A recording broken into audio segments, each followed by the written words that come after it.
D ಗ್ಯಾಂಗ್ನ ಕರಾಳ ಮುಖ ಒಂದೊಂದಾಗಿ ರಿವೀಲ್ ಆಗ್ತಾ ಹೋಗ್ತಾ ಇದೆ.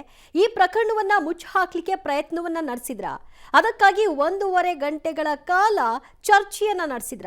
ದರ್ಶನ್ ಅವರು ಈ ಪ್ರಕರಣದಲ್ಲಿ ಯಾವ ರೀತಿಯಾಗಿ ಪಾತ್ರವನ್ನ ನಿರ್ವಹಿಸಿದ್ದಾರೆ, ಇದೆಲ್ಲದರ ಬಗ್ಗೆ ಒಂದು ಡೀಟೇಲ್ಸ್ ಇದೆ, ನೋಡ್ಕೊಂಡು ಬರೋಣ. ಫೆಬ್ರವರಿ 27ನೇ ತಾರೀಕಿನಿಂದ ರೇಣುಕಾಸ್ವಾಮಿ ಪವಿತ್ರ ಗೌಡಗೆ ಅಶ್ಲೀಲವಾಗಿ ಮೆಸೇಜ್ ಅನ್ನು ಮಾಡೋದಕ್ಕೆ ಶುರು ಮಾಡಿದ್ದ. ಹಲವಾರು ಅಕೌಂಟ್ಗಳನ್ನು ಬ್ಲಾಕ್ ಮಾಡಿದ್ರು ಸಹ ಹೊಸ ಅಕೌಂಟ್ಗಳನ್ನು ಕ್ರಿಯೇಟ್ ಮಾಡಿ ಅಶ್ಲೀಲವಾಗಿ ಮೆಸೇಜ್ ಅನ್ನು ಮಾಡೋದನ್ನು ಮುಂದುವರಿಸಿದ್ದ. ಕೊನೆಗೆ ಪವಿತ್ರ ಗೌಡ ತನ್ನ ಮನೆ ಕೆಲಸದಾತ ಪವನ್ಗೆ ಈ ವಿಚಾರವನ್ನು ಹೇಳ್ತಾರೆ. ಯಾವುದೇ ಕಾರಣಕ್ಕೂ ಈ ವಿಚಾರವನ್ನು ದರ್ಶನ್ಗೆ ಹೇಳಬೇಡ, ಆತ ಏನು ಮಾಡಿಬಿಡ್ತಾರೋ ನನಗೆ ಗೊತ್ತಿಲ್ಲ, ಹೀಗಾಗಿ ದರ್ಶನ್ಗೆ ಈ ವಿಚಾರವನ್ನು ಹೇಳಬೇಡ, ಹೇಗಾದರೂ ನೀನೇ ಹ್ಯಾಂಡ್ಲ್ ಮಾಡು ಅನ್ನೋ ನಿಟ್ಟಿನಲ್ಲಿ ಪವನ್ಗೆ ಸೂಚನೆಯನ್ನ ಪವಿತ್ರ ಗೌಡ ಕೊಡ್ತಾರೆ. ರೇಣುಕಾಸ್ವಾಮಿ ಕೊಲೆ ಕೇಸ್ಗೆ ದಿನಕ್ಕೊಂದು ಟ್ವಿಸ್ಟ್. ಡಿ ಗ್ಯಾಂಗ್ ಕರಾಳ ಮುಖ ಬಗೆದಷ್ಟು ಬಯಲು. ಪ್ರಕರಣ ಮುಚ್ಚಿ ಹಾಕೋದಕ್ಕೆ ನಡೆದಿತ್ತ ಬಿಗ್ ಪ್ಲಾನ್. ಹೌದು, ಚಿತ್ರದುರ್ಗದ ರೇಣುಕಾಸ್ವಾಮಿ ಭೀಕರ ಕೊಲೆ ಪ್ರಕರಣಕ್ಕೆ ದಿನಕ್ಕೊಂದು ಟ್ವಿಸ್ಟ್ ಸಿಗ್ತಾ ಇದ್ದು, ಡಿ ಗ್ಯಾಂಗ್ನ ಕರಾಳ ಮುಖ ಒಂದೊಂದೇ ಅನಾವರಣಗೊಳ್ತಾ ಇದೆ. ಪೊಲೀಸ್ ತನಿಖೆ ವೇಳೆ ಹೊಸ ವಿಚಾರಗಳು ಬೆಳಕಿಗೆ ಬರ್ತಾ ಇದೆ. ಈ ಪ್ರಕರಣವನ್ನ ಮುಚ್ಚಿ ಹಾಕೋದಕ್ಕೆ 1.5 ಗಂಟೆ ಪಾತಕರು ಚರ್ಚೆ ನಡೆಸಿದ್ರಂತೆ. ರೇಣುಕಾಸ್ವಾಮಿ ಶವ ಎಲ್ಲಿ ಬಿಸಾಕೋದು, ಎಸೆದ್ರೆ ತಪ್ಪಿಸಿಕೊಳ್ಳೋದು ಹೇಗೆ, ರಾಜಕಾಲುವೆಯಲ್ಲಿ ನೀರು ಜೋರಾಗಿ ಹರಿತಿರಬೇಕು, ಅಂತಹ ಕಡೆ ಎಸೆದ್ರೆ ಬಾಡಿ ಕೊಚ್ಚಿಕೊಂಡು ಹೋಗುತ್ತೆ, 3 ದಿನ ಯಾರು ನೋಡಿಲ್ಲ ಅಂದ್ರೆ ಶವ ಕೊಳೆತು ಹೋಗಿರುತ್ತೆ, ಆಗ ನಾವು ತಪ್ಪಿಸಿಕೊಳ್ಳಬಹುದು ಅಂತ ಖತರ್ನಾಕ್ ಐಡಿಯಾ ಹಾಕಿದ್ರಂತೆ. ಆದ್ರೆ ಇವರ ಪ್ಲಾನ್ ಫ್ಲಾಪ್ ಆಗಿದೆ. ಇನ್ನು ಆರೋಪಿಗಳು ಕೊನೆಯ ಕ್ಷಣದಲ್ಲಿ ಪ್ಲಾನ್ ಬದಲಾಯಿಸಿದ್ದಾರೆ. ಮೊದಲು ಕೆಂಗೇರಿ ಅಥವಾ ಸುಮ್ಮನಹಳ್ಳಿಯ ಮೋರಿಗೆ ಎಸೆಯಲು ಡಿಸೈಡ್ ಮಾಡಿ ಕಾರಿನಲ್ಲಿ ಶವ ತಗೊಂಡು 4 ಆರೋಪಿಗಳು ಹೊರಟಿದ್ರು. ಈ ವೇಳೆ ಕೆಂಗೇರಿ ರಾಜಕಾಲುವೆ ಬಳಿ ವಾಹನಗಳು ಜಾಸ್ತಿ ಓಡಾಡ್ತಾ ಇದ್ವು. ಅಲ್ಲಿ ವೆಹಿಕಲ್ಸ್ ಜಾಸ್ತಿ ಓಡಾಟ ಅಂತ ಸುಮ್ಮನಹಳ್ಳಿ ಕಡೆ ಹೊರಟು ಸುಮ್ಮನಹಳ್ಳಿ ಸರ್ವಿಸ್ ರಸ್ತೆಯಲ್ಲಿ ಕಾರು ನಿಲ್ಲಿಸಿದ್ರು. ಅಲ್ಲಿಂದ ಡೆಡ್ ಬಾಡಿ ಎಸೆಯೋಕೆ ಯತ್ನಿಸಿದ್ದಾರೆ. ಆದ್ರೆ ಅಲ್ಲಿ ಸಾಧ್ಯವಾಗಿಲ್ಲ. ಹಾಗಾಗಿ ಅದೇ ಜಾಗದ ಮತ್ತೊಂದು ಭಾಗಕ್ಕೆ ಹೋಗಿದ್ರು. ಕಾರಿನಿಂದ ಡೆಡ್ ಬಾಡಿ ಹೊರಗೆ ತಗೋತಾ ಇದ್ದಂತೆ ಅಪಾರ್ಟ್ಮೆಂಟ್ ಬಳಿ ಯಾರೋ ಹೊರಗೆ ಬರ್ತಾ ಇದ್ರು. ಗಾಬರಿಯಾದ ಆರೋಪಿಗಳು ರಾಜಕಾಲುವೆಗೆ ಎಸೆಯೋ ಬದಲು ಅಲ್ಲೇ ಎಸೆದು ಎಸ್ಕೇಪ್ ಆಗಿದ್ರು. ಯಾವಾಗ ಪ್ರಕರಣ ಬೆಳಕಿಗೆ ಬಂತೋ ಆಗ 4 ಆರೋಪಿಗಳು ಪೊಲೀಸರಿಗೆ ಶರಣಾಗಿದ್ದಾರೆ. ದರ್ಶನ್ಗೆ ವಿಷಯ ಮುಟ್ಟಿಸಿದ್ದೇ ರೋಚಕ. ಮನೆ ಕೆಲಸದವ ಪವನ್ ಇದಕ್ಕೆಲ್ಲ ಕಾರಣನ? ಇನ್ನು ಈ ಪ್ರಕರಣದ ಪ್ರಮುಖ ಆರೋಪಿ ಪವಿತ್ರ ಗೌಡಗೆ ಬಂದ ಅಶ್ಲೀಲ ಮೆಸೇಜ್ ಬಗ್ಗೆ ದರ್ಶನ್ಗೆ ಹೇಳುವಂತೆ ಮಾಡಿದ್ದೇ ಮನೆ ಕೆಲಸದವನು. ಈ ವಿಚಾರವನ್ನ ದರ್ಶನ್ನಿಂದ ಮುಚ್ಚಿಡಲು ಪವಿತ್ರ ಯತ್ನಿಸುತ್ತಾ ಇದ್ರಂತೆ.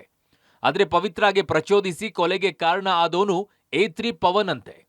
ಅಲ್ಲಿಯವರೆಗೂ ದರ್ಶನ್ಗೆ ರೇಣುಕಾಸ್ವಾಮಿ ವಿಚಾರ ಗೊತ್ತಿರಲಿಲ್ಲ. ಪವಿತ್ರ ಗೌಡ ಕೂಡ ಯಾರೋ ಪೋರ್ಕಿ ಅಂತ ಸುಮ್ಮನಾಗಿದ್ರಂತೆ. ಆದ್ರೆ ಅಕ್ಕ ಅಂತ ಅಭಿಮಾನದಿಂದ ಓವರ್ ಆಕ್ಟಿಂಗ್ ಮಾಡಿದ್ದ ಪವನ್ ಅಣ್ಣನಂತಹ ಪವರ್ಫುಲ್ ವ್ಯಕ್ತಿ ಇರಬೇಕಾದ್ರೆ ಇವರಿಗೆ ಬುದ್ಧಿ ಕಲಿಸಬೇಕು ಅಂದುಕೊಂಡು ಪ್ರಚೋದಿಸ್ತಾ ಇದ್ದಂತೆ. ಹೀಗಾಗಿ ಈ ವಿಚಾರವನ್ನ ದರ್ಶನ್ಗೆ ಪವಿತ್ರ ಗೌಡ ಹೇಳಿದ್ದಾರೆ. ಅಷ್ಟರಲ್ಲೇ ರೇಣುಕಾಸ್ವಾಮಿ ಇರೋ ಸ್ಥಳ ಪತ್ತೆ ಹಚ್ಚಿದ್ದಾನೆ ಪವನ್. ಕೂಡಲೇ ರಾಘವೇಂದ್ರಗೆ ಕರೆ ಮಾಡಿ ದರ್ಶನ್ ವಿಚಾರ ತಿಳಿಸಿದ್ದಾರೆ. ಪ್ಲಾನ್ ಮಾಡಿ ರೇಣುಕಾಸ್ವಾಮಿಯನ್ನ ರಾಘವೇಂದ್ರ ಕರೆಸಿಕೊಂಡಿದ್ದಾನೆ.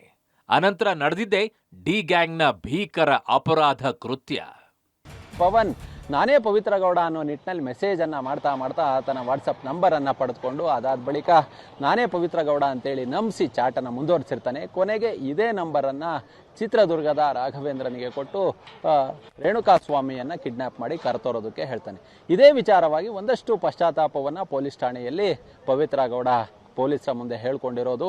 ನಾನು ಈ ವಿಚಾರವನ್ನ ದರ್ಶನ್ಗೆ ಹೇಳಬೇಡ ಅಂತೇಳಿ ಪವನ್ಗೆ ಹೇಳಿದ್ದೆ, ಆದರೂ ಕೂಡ ಆತ ಹೇಳಿ ಇಷ್ಟೆಲ್ಲ ಅವಾಂತರಕ್ಕೆ ಕಾರಣ ಆಗೋಯ್ತು ಅನ್ನೋ ನಿಟ್ಟಿನಲ್ಲಿ ಪವಿತ್ರ ಗೌಡ ಸ್ಟೇಷನ್ನಲ್ಲಿ ಹೇಳಿರೋದು. ಪವಿತ್ರಾಗೆ ಕೆಟ್ಟ ಮೇಲೆ ಜ್ಞಾನೋದಯ. ಪೊಲೀಸರ ಮುಂದೆ ಪವಿತ್ರ ಪಶ್ಚಾತ್ತಾಪ. ಪ್ರಮುಖ ಆರೋಪಿ ಪವಿತ್ರ ಗೌಡಗೆ ಕೆಟ್ಟ ಮೇಲೆ ಬುದ್ಧಿ ಬಂದಂತಿದೆ. ಪೊಲೀಸ್ ಕಸ್ಟಡಿಯಲ್ಲಿ ಪವಿತ್ರ ಪಶ್ಚಾತ್ತಾಪದ ಮಾತುಗಳನ್ನು ಆಡಿದ್ದಾರೆ. ದರ್ಶನ್ ಕಿವಿಗೆ ರೇಣುಕಾಸ್ವಾಮಿ ಮೆಸೇಜ್ ವಿಚಾರ ಬೀಳದಿದ್ರೆ ಇಂಥ ಸ್ಥಿತಿ ಬರ್ತಿರ್ಲಿಲ್ಲ. ನಾನೇ ದೂರು ನೀಡಿ ಸರಿಪಡಿಸಿಕೊಂಡಿದ್ರೆ ಸಂಕಷ್ಟ ಎದುರಾಗ್ತಾ ಇರಲಿಲ್ಲ. ದರ್ಶನ್ಗೆ ವಿಚಾರ ಗೊತ್ತಾಗಿ ಇಷ್ಟೆಲ್ಲ ಅನಾಹುತ ನಡೆದು ಹೋಯ್ತು. ಇಲ್ಲ ಅಂದಿದ್ರೆ ನಾವು ಈಗ ಆರಾಮಾಗಿರಬಹುದಿತ್ತು. ಆರೋಪಿಗಳಾಗಿ ನಾವು ಜೈಲು ಸೇರ್ತಾ ಇರಲಿಲ್ಲ ಅಂತ ಪವಿತ್ರ ಪಶ್ಚಾತ್ತಾಪ ಪಡ್ತಾ ಇದ್ದಾರೆ. ಚಿತ್ರದುರ್ಗದ ರೇಣುಕಾಸ್ವಾಮಿ ಮರ್ಡರ್ ಕೇಸ್ಗೆ ಸಂಬಂಧಪಟ್ಟಂತೆ ಏನು ಪಟ್ಟಣಗೆರೆಯ ಶೆಡ್ ಅನ್ನ ಸೀಸ್ ಮಾಡಲಾಗಿದೆ. ಇವತ್ತು ಕೂಡ ಪೊಲೀಸ್ ಕಮಿಷನರ್ ಅವರು ಬಂದು ಇಲ್ಲಿ ಪರಿಶೀಲನೆ ನಡೆಸಿದ್ರು. FSL ಅಧಿಕಾರಿಗಳು ಕೂಡ ಬಂದರು. ಅವರು ಕೂಡ ಪರಿಶೀಲನೆ ನಡೆಸಿ ಏನೆಲ್ಲ ಸಾಕ್ಷ್ಯಗಳನ್ನು ಕಲೆ ಹಾಕ್ಬೋದು ಅವೆಲ್ಲವನ್ನು ಕೂಡ ಕಲೆ ಹಾಕುವಂಥ ಕೆಲಸವನ್ನು ಮಾಡಿದ್ದಾರೆ. ಜೊತೆಗೆ ಏನು ರೇಣುಕಾಸ್ವಾಮಿ ಮೇಲೆ ಹಲ್ಲೆ ಮಾಡುವಂಥ ಸಂದರ್ಭದಲ್ಲಿ ಆತನನ್ನು ಅಪೆ ಗಾಡಿಗೆ ಹೊಡೆದಿರುವಂಥದ್ದು, ಅಪೆ ಗಾಡಿ ಮೇಲೆ ಆತನ ದೇಹವನ್ನು ಹಾಕಿರುವಂಥದ್ದು ಇವೆಲ್ಲವೂ ಕೂಡ ಅಂದರೆ ರಕ್ತದ ಕಲೆ ಕೂಡ ಅಪೆ ಗಾಡಿ ಮೇಲೆ ಕಂಡು ಬಂದಂಥ ಹಿನ್ನೆಲೆಯಲ್ಲಿ ಪೊಲೀಸ್ ಕಮಿಷನರ್ ಅವರ ಸೂಚನೆ ಮೇರೆಗೆ ಅಪೆ ಗಾಡಿಯನ್ನು ಕೂಡ ಸೀಸ್ ಮಾಡುವಂಥ ಕೆಲಸವನ್ನು ಪೊಲೀಸರು ಮಾಡಿದ್ದಾರೆ. ಇಲ್ಲಿಂದ ಅಂದರೆ ಶೆಡ್ನಲ್ಲಿದ್ದಂಥ ಅಪೆ ಗಾಡಿಯನ್ನು ಪೊಲೀಸ್ ಸ್ಟೇಷನ್ಗೆ ತೆಗೆದುಕೊಂಡು ಹೋಗುವಂಥ ಕೆಲಸ ಕೂಡ ಈಗಾಗಲೇ ಆಗಿದೆ. ಅಂದರೆ ಪೊಲೀಸ್ ಕಮಿಷನರ್ ಅವರ ಸೂಚನೆಯ ಮೇರೆಗೆ ಇನ್ನೂ ಕೂಡ ಏನು ಕಸ್ಟಡಿಯ ಅವಧಿ ಮುಗಿಯೋವರೆಗೂ ಕೂಡ ಈ ಶೆಡ್ ಏನಿದೆ, ಈ ಶೆಡ್ಡನ್ನು ಪೊಲೀಸರು ತಮ್ಮ ಸುಪರ್ದಿಯಲ್ಲೇ ಇಟ್ಕೊಂಡಿರ್ತಾರೆ. ಯಾಕಂದರೆ ಯಾರೂ ಕೂಡ ಒಳಗಡೆ ಹೋಗಬಾರ್ದು, ಯಾರು ಕೂಡ ಅಂದರೆ ಒಳಗಡೆ ಹೋಗಿ ಘಟನಾವಳಿ ನಡೆದಿರುವಂಥದ್ದು, ಹಲ್ಲೆ ನಡೆದಿರುವಂಥ, ಕೊಲೆ ನಡೆದಿರುವಂಥ ಜಾಗಕ್ಕೆ ಹೋಗಬಾರ್ದು ಅನ್ನುವಂಥ ನಿಟ್ಟಿನಲ್ಲಿ ಸಂಪೂರ್ಣವಾಗಿ ವಶಕ್ಕೆ ಪಡ್ಕೊಂಡಿದ್ದಾರೆ, ಸೀಸ್ ಮಾಡಿದ್ದಾರೆ. ಪೊಲೀಸರಿಂದ ಪಟ್ಟಣಗೆರೆ ಶೆಡ್ ಸೀಸ್. ಸ್ಥಳಕ್ಕೆ ಪೊಲೀಸ್ ಕಮಿಷನರ್ ಭೇಟಿ. ರೇಣುಕಾಸ್ವಾಮಿ ಭೀಕರ ಕೊಲೆ ನಡೆದ ಪಟ್ಟಣಗೆರೆ ಶೆಡ್ ಈಗ ಪೊಲೀಸರ ಸುಪರ್ದಿಯಲ್ಲಿದೆ. ನಿನ್ನೆ ದರ್ಶನ್, ಪವಿತ್ರ ಗೌಡ ಸೇರಿ ಪ್ರಮುಖ ಆರೋಪಿಗಳನ್ನ ಕರೆತಂದು ಸ್ಥಳ ಮಹಜರು ಮಾಡಲಾಗಿತ್ತು. ಇನ್ನು ತನಿಖೆ ನಡೀತಾ ಇರುವಂತಹ ಕಾರಣ ಶೆಡ್ಗೆ ಭದ್ರತೆ ಮುಂದುವರೆದಿದ್ದು, ಸ್ಥಳಕ್ಕೆ Bengaluru police commissioner Dayanand, FSL ಅಧಿಕಾರಿಗಳು ಭೇಟಿ ನೀಡಿ ಮತ್ತಷ್ಟು ಸಾಕ್ಷ್ಯವನ್ನ ಸಂಗ್ರಹಿಸಿ ತೆರಳಿದ್ದಾರೆ. ಪವನ್ ರೂಪಿಸಿದಂತಹ ಆ ಒಂದು ಬಲೆಗೆ ರೇಣುಕಾಸ್ವಾಮಿ ಬಿದ್ದಿದ್ದು, ಅದಾದ ಬಳಿಕ ಪವನ್ ಈ ವಿಚಾರವನ್ನ ದರ್ಶನ್ ಕಿವಿಗೂ ಕೂಡ ಮುಟ್ಟಿಸಿಬಿಟ್ಟಿದ್ದ. ಹೀಗಾಗಿ ದರ್ಶನ್ ಕೋಪದಲ್ಲಿ ತನ್ನ ಹುಡುಗರಿಗೆ ಹೇಳಿ ಈ ರೀತಿಯಾದಂತಹ ಒಂದು ದುರ್ಘಟನೆ, ಕೊಲೆಯ ಮಟ್ಟಕ್ಕೆ ಈ ಪ್ರಕರಣ ಬಂದು ನಿಂತು ಹೋಗಿತ್ತು.